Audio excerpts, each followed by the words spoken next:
akan menjelaskan tentang pembentukan energi melalui kreatin fosfor, glikolisis anaerobik, dan glikolisis aerobik. Kita mulai dari yang pertama, yaitu kreatin fosfor. Mekanisme kerja kreatin adalah suatu senyawa dalam tubuh yang berperan sebagai substrat sumber energi tinggi yang menghasilkan adenosin trifosfat atau ATP siap pakai dalam waktu cepat. Kreatin atau metilguanidin asam asetat adalah senyawa yang terdapat dalam bahan makanan protein hewani, yaitu daging dan ikan. Sebagai sumber kreatin eksogen dan juga dapat disintesis tubuh dari arginin, glisin, dan metionin sebagai sumber kreatin endogen. Kreatin yang sudah terbentuk kemudian masuk ke sirkulasi dan dibutuhkan oleh jaringan yang membutuhkan kreatin itu sendiri. Lalu glikolisis anaerobik. Inti dari semua metabolisme glikolisis di dalam tubuh adalah untuk mensintesis molekul ATP, di mana prosesnya dapat berjalan secara aerobik maupun anaerobik. Di dalam jaringan otot, glikolisis anaerobik,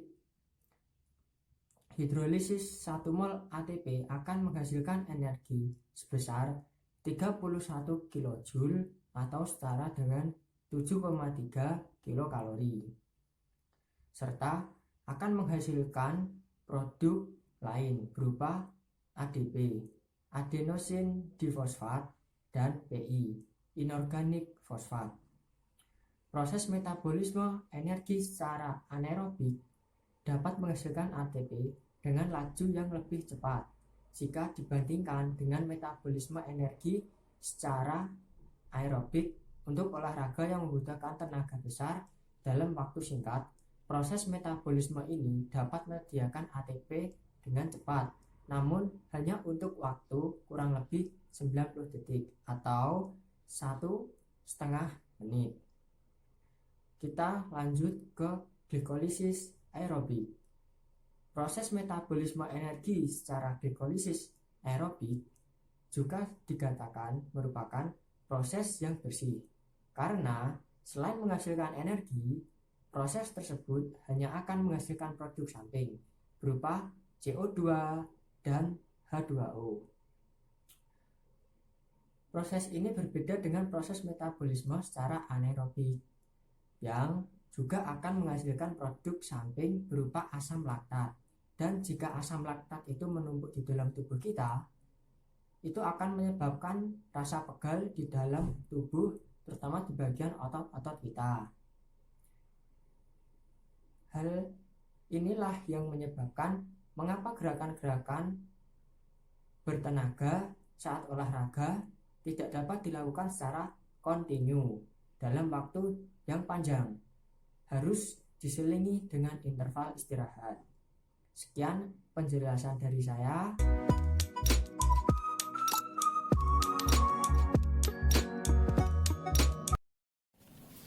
Di sini saya akan mepresentasikan materi yaitu dekarboksilasi oksidatif dan siklus Krebs.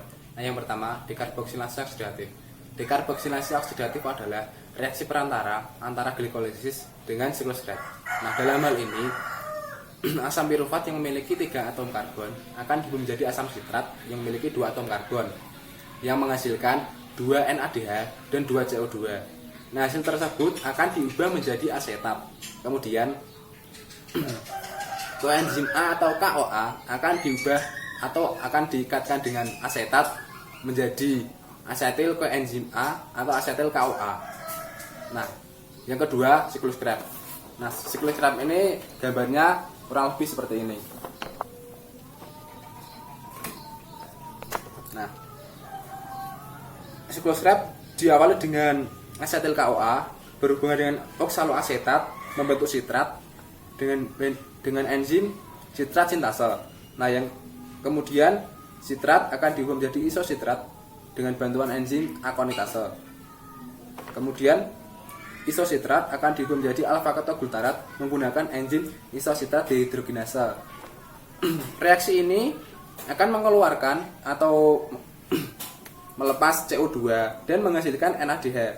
Nah, kemudian alfa ketoglutarat akan diubah menjadi suksinil KOA. Nah, dalam hal ini enzim yang berperan adalah alfa ketoglutarat dehidrogenase. Dalam hal ini melepaskan CO2 dan menghasilkan NADH. Kemudian suksinil KOA akan diubah menjadi suksinat. Dalam hal ini enzim yang berperan adalah suksinil KOA sintetase, menghasilkan GTP yang nantinya akan diubah menjadi ATP.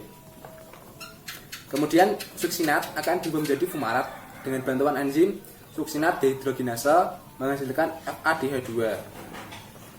Kemudian fumarat akan diubah menjadi malat dengan bantuan enzim fumarase. Nah, yang terakhir malat. Malat akan diubah menjadi oksaloasetat dengan enzim malat dehidrogenase dan menghasilkan NADH.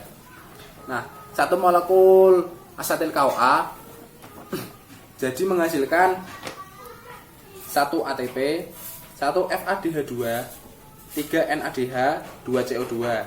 Nah, karena satu molekul glukosa dapat dipecah menjadi 2 asetil KOA, maka hasilnya menjadi 2 ATP, 2 FADH, 6 NADH, dan 4 CO2. Nah, nantinya FADH2 dan NADH akan ditransfer elektron untuk menjadi ATP.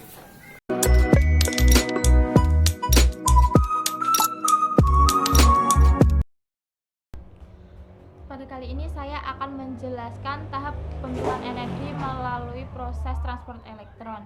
Transport elektron merupakan tahap pembentukan energi yang terjadi di mitokondria, di mana transport elektron ini mengoksidasi NADH dan FADH2 untuk menghasilkan energi. Elektron dan hidrogen dari NADH dan FADH2 disalurkan kepada senyawa penerima, yaitu FAD, NAD, sitokrom, dan koenzim Q. Ada lagi oksigen yang merupakan senyawa terakhir penerima elektron dari NADH dan FADH2, di mana oksigen tersebut bergabung dengan H+ menjadikan H2O atau air. Tahap pembentukan ATP di transport elektron ini merupakan reaksi dari fosforilasi oksidatif, di mana transport elektron ini reaksinya terjadi di fosforilasi oksidatif, di mana 1 NADH menghasilkan 3 ATP dan 1 FADH menghasilkan 2 ATP.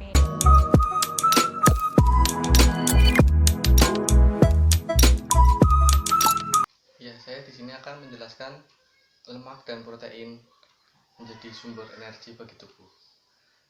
Lemak merupakan sumber energi yang disimpan dari tubuh dan berasal dari makanan yang dikonsumsi.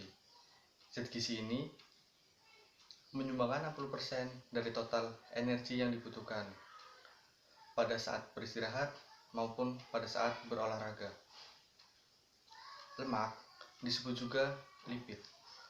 Lipid ini adalah suatu zat yang kaya akan energi, berfungsi sebagai sumber energi yang utama proses metabolisme tubuh. Metabolisme tubuh lemak ada beberapa. Yang pertama, di mulut. Lemak mulai mengalami tahapan pencernaan, terjadi penyesuaian suatu tertentu pada saat lemak dikunyah. Kemudian yang kedua, pada lambung. Lemak mengalami tahapan pencernaan dengan panduan asam dan enzim menjadi bentuk yang lebih sederhana. Kemudian yang ketiga, lemak akan masuk ke hati, empedu, dan usus kecil. Yang keempat, dari kandung empedu akan bergabung dengan bile untuk proses pencernaan pada usus kecil. Selanjutnya, hasil pencernaan tersebut akan diubah oleh enzim lipase pankreas menjadi asam lemak dan gliserol. Kemudian proses pencernaan selesai dan lemak diedarkan ke darah dan seluruh tubuh untuk digunakan sebagai energi. Kemudian yang kedua, protein. Protein selain sebagai sumber energi utama, protein berperan sebagai zat pembangun. Kemudian, protein juga mempunyai peran dalam mekanisme pertahanan tubuh serta berperan menyimpan dan juga meneruskan sifat genetik. Protein tersusun dari asam amino. Fungsi metabolisme protein bagi tubuh ada beberapa. Yang pertama, untuk melindungi tubuh. Yang kedua, mempercepat dan memperlambat reaksi kimia dalam tubuh kita. Yang ketiga, mentransmisi sinyal dalam proses biologis yang terjadi antar sel atau jaringan. Selanjutnya, menyediakan komponen struktur serta dukungan bagi sel sehingga tubuh bergerak. Dan yang terakhir, sebagai penyimpan dan transportasi. Sekian dari kelompok kami. Mohon maaf apabila ada kesalahan. Wassalamualaikum warahmatullahi wabarakatuh.